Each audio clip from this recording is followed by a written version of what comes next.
Party నిర్మాణాత్మకంగా ground లెవెల్లో తీసుకెళ్ళడానికి జిల్లా అధ్యక్షులు బాధ్యతాయుతంగా పనిచేయడానికి గ్రౌండ్ లెవెల్లో ఉన్న నియోజకవర్గాల్లో కానీ నియోజకవర్గ సమన్వయకర్తతో పాటు మండలాలకు సంబంధించి నియోజకవర్గానికి సంబంధించి అందరినీ సమాయత్తం చేయాలని ఆదేశించడం జరిగింది. దాంతోపాటు ఈ రాష్ట్రంలో శాంతి భద్రతలు ఏ విధంగా ప్రక్కదోకెళ్తా ఉన్నాయి, నిర్వీర్యమవుతూ ఉన్నాయి. శాంతి భద్రతలు అనేవి గాలి కొదిలేసి పరిపాలన చేస్తున్న దాని మీద కూడా చర్చించి ఎక్కడ ఇన్సిడెంట్ జరుగుతూ ఉన్నాయో, ఎక్కడ అన్యాయం జరుగుతూ ఉందో, ఎక్కడ మనకు ప్రతిపక్షంగా అండగా ఉండాలో ఏ సెకను వదలకుండా ఎవరికి అన్యాయం జరుగుతుందో వారికి అండగా ఉండాలని కూడా ఆదేశించడం జరిగింది. దాంతోపాటు ప్రభుత్వ వైఫల్యాలు ఈ రాష్ట్రంలో మరి అలివి కాని ఆ వాగ్దానాలు 143 వాగ్దానాలు ఇచ్చి పర్టికులర్గా సూపర్ 6 అన్నాడు, సూపర్ 7కి వెళ్ళింది. వీటన్నిటినీ గాలి వదిలేసిన తీరు, వీటి ద్వారా ఆనాడు వైఎస్ఆర్ కాంగ్రెస్ పార్టీ అధికారంలో ఉన్నప్పుడు ప్రజలకు ఏం మేలు చేశారు, ఇచ్చిన హామీలు ఏ విధంగా నిర్వర్తించారు, ప్రజలకు ఎలా ఉపయోగపడ్డాయి, తద్వారా ఈరోజు ప్రజలు ఆ టైంలో ఆ 5 సంవత్సరాల్లో పడిన లాభం, వాళ్ళ కుటుంబాల యొక్క స్థితి పెరిగింది, వాటి ఈరోజు నిర్వీర్యమైపోతూ ఉంది. ఇచ్చిన హామీలు గాలికి వదిలేసి మరి ఈరోజు పూర్తిగా మాఫియా మయమైపోయింది. ఏ సెక్టార్ చూసినా మాఫియా. ఈరోజు పూర్తిగా రెడ్ బుక్ రాజ్యాంగం నడుస్తూ ఉంది. దీని ద్వారా ఇక్కట్లు పడుతున్నటువంటి ప్రజానీకానికి, దీని ద్వారా మరి సంక్షేమ పథకాలు అందకుండా ఈరోజు చాలా సెక్టార్స్ గ్రౌండ్ లెవెల్లో చూస్తూ ఉంటే విద్యను గాలికి వదిలేస్తే జగన్మోహన్ రెడ్డి గారు గొప్ప ఆలోచనతో విద్య కోసం కోట్ల రూపాయలు వెచ్చించి అనేక సంస్కరణ చేస్తే వాటిని వదిలేస్తే ఈరోజు పేదవారు పిల్లలను చదివించుకోలేక డ్రాప్అవుట్స్గా స్కూళ్ళలో మిగిలిపోయి కూలికెళ్ళి ఈరోజు వాళ్ళ కుటుంబాలు చితికిపోతూ ఉంటే, అప్పుల ఊబిలో ఆత్మహత్యలకు వెళ్తూ ఉంటే, వాటన్నిటికీ సంబంధించి వైఎస్ఆర్ కాంగ్రెస్ పార్టీ ఎంత అండగా ఉండాలో, వాళ్ళకి ఎలా మనోధైర్యం కల్పించాలో పూర్తి బాధ్యతాయుతంగా కూడా పనిచేయమని అధ్యక్షుల వారు ఆదేశించడం జరిగింది. అదే కాకుండా ఈరోజు రాష్ట్రంలో వాళ్ళు ఇచ్చిన హామీలు ఎక్కడ ఏది నిర్వర్తిస్తల్లా. ఏ పరిస్థితిలోనూ పర్టికులర్గా రైతాంగానికి చూద్దాం, రైతు సమస్యలు ఈరోజు రైతు విలవిల్లాడిపోతూ ఉన్నాడు.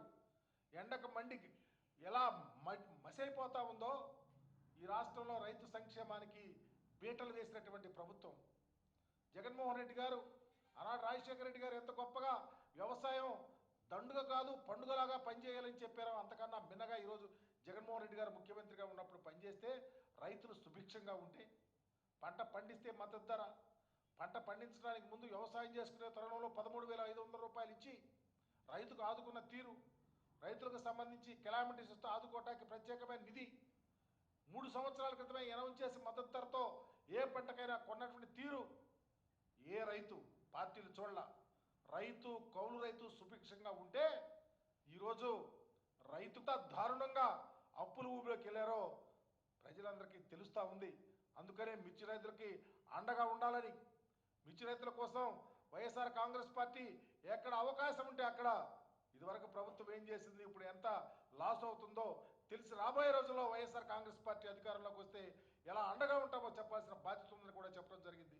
ఇకపోతే పొగాకు మీరు చూశారు. ఈరోజు రాష్ట్రంలో పొగాకు జగన్మోహన్ రెడ్డి గారు ముఖ్యమంత్రిగా ఉన్నప్పుడు, లేకపోతే అంతకన్నా ముందు చంద్రబాబు నాయుడు గారు ఉన్నప్పుడు పొగాకు రైతులంతా వెళ్ళి, అయా మాకు ఇండస్ట్రియలిస్టులు లేకపోతే వ్యాపారస్తులు వచ్చి చాలా తక్కువ ధర కొంటా ఉన్నారు, చాలా చోట్ల కొంటల్లా రిజెక్షన్స్ పెరిగిపోయినాయి అని చెప్తే ఆ వ్యాపారస్తులు ఏమన్నాడు తెలుసా, మీకు కరెంటు కట్ చేస్తానన్నాడు, వాళ్ళకి మీ ఇండస్ట్రీస్కి కరెంటు కట్ చేస్తానన్నాడు. ఎక్కడ ఆ దాఖలా లేవు. కానీ జగన్మోహన్ రెడ్డి గారు ముఖ్యమంత్రి అయిన తర్వాత ఇదే పొగాకు రైతులు అడిగితే వ్యాపారస్తులు మీరు కొంటే కొనండి, మీరు తప్పకుండా కొనపోతే నేను కొంటానని చెప్పి మార్కెట్ ద్వారా 200 కోట్లకు పైగా వెచ్చించి పొగాకు రైతులను ఆదుకున్న పరిస్థితి ఆనాడు వైఎస్ఆర్ కాంగ్రెస్ పార్టీ గవర్నమెంట్లో ఉంటే, ఈరోజు రైతులు దాదాపు 36,000 క్వింటాలు ఉన్నటువంటి పొగాకుని ఈరోజు 22,000 21,000కి కొనే నాదులు లేకపోగా రిజెక్షన్ నెపంతో పూర్తిగా ప్రక్కకెళ్తే అలవలసలకి అమ్ముకుంటా ఉన్నారు. దాని మీద కూడా అవసరమైతే ఉద్యమం చేయాల్సిన పరిస్థితి ఉంది. దాని మీద ఖచ్చితంగా ఉద్యమం చేసి ఈ ప్రభుత్వానికి కనుముప్పిరుగా చేయమని చెప్పి కూడా ఆదేశించడం జరిగింది. అవసరమైతే ఎక్కడికైనా నేను అండగా ఉంటా, మీరు సమాయత్తం అవ్వండి, పొగాకు రైతుల విషయంలో రాజీ పడద్దని చెప్పినటువంటి ఈ సమావేశం చాలా నిజంగా ఆనందంగా ఉంది. రైతు విషయంలో జగన్మోహన్ రెడ్డి గారి యొక్క కన్సర్న్, ప్రజా సమస్యల విషయంలో ఇన్వాల్వ్ అవ్వాల్సిన తీరు, ప్రభుత్వ వైఫల్యాలు, వీటన్నిటి మీద తప్పకుండా వైఎస్ఆర్ కాంగ్రెస్ పార్టీ చాలా గొప్పగా ఉద్యమం చేయబోతా ఉంది. ఎందుకంటే జగన్మోహన్ రెడ్డి గారి ఆలోచన, ప్రభుత్వం ఉన్నప్పుడు గొప్ప ఆలోచనతో ఎలా ఉన్నాడో, ప్రభుత్వం లేకపోయినా మరలా ప్రజలకు ఆ విధంగా సహాయం జరగాల, మరలా మా ప్రభుత్వం వస్తే చేయడానికి సిద్ధంగా ఉన్నానని ఒక గొప్ప సంకేతంతో పనిచేస్తున్నటువంటి పార్టీగా ఈరోజు వైఎస్ఆర్ కాంగ్రెస్ పార్టీ ముందుకు నడుస్తూ ఉంది. మా ఒకటే జయం, ఇన్ని కళ్ళబొల్లి మాటలతో ప్రభుత్వాన్ని నడుపుతున్నటువంటి చంద్రబాబు నాయుడు గారు ఒక ప్రక్క రైతు విలువలాడుతున్నటువంటి పరిస్థితిని మర్చిపోతా ఉన్నాడు. అలాగే విద్యను గాలికి వదిలేసినటువంటి పరిస్థితి ఉంది. లేకపోతే సంక్షేమానికి సంబంధించి మీరు హామీలు నిర్వర్తించినటువంటి పరిస్థితి ఈ రాష్ట్రంలో ఎక్కడ కనిపిస్తలా. చివరికి రాజ్యాంగ వ్యవస్థలు కూడా మీ చేతిలో పెట్టుకుని మీ రెడ్ బుక్ రాజ్యాంగంతో ఉన్నటువంటి తీర్పుని ఈ సమావేశంలో తప్పకుండా రాబోయే రోజుల్లో వైఎస్ఆర్ కాంగ్రెస్ పార్టీ కంకణ బద్దులుగా పనిచేయాలని ఆదేశించడం చాలా మేము ఆనందపడతా ఉన్నాం. ఇలాంటి గొప్ప సమావేశం ఈరోజు రాష్ట్రంలో ఉన్నటువంటి అన్ని జిల్లాల అధ్యక్షులతో జగన్మోహన్ రెడ్డి గారు ఈరోజు తీసుకున్నటువంటి గొప్ప మంచి ఆలోచనలు రాబోయే రోజుల్లో ఫలప్రదమవుతాయని కోరుకుంటూ, ఒకే ఒకటి, గొంతు లేని వారి గొంతుకగా వైఎస్ఆర్ కాంగ్రెస్ పార్టీ ఉండాలనేదే జగన్మోహన్ రెడ్డి గారి ధ్యేయం.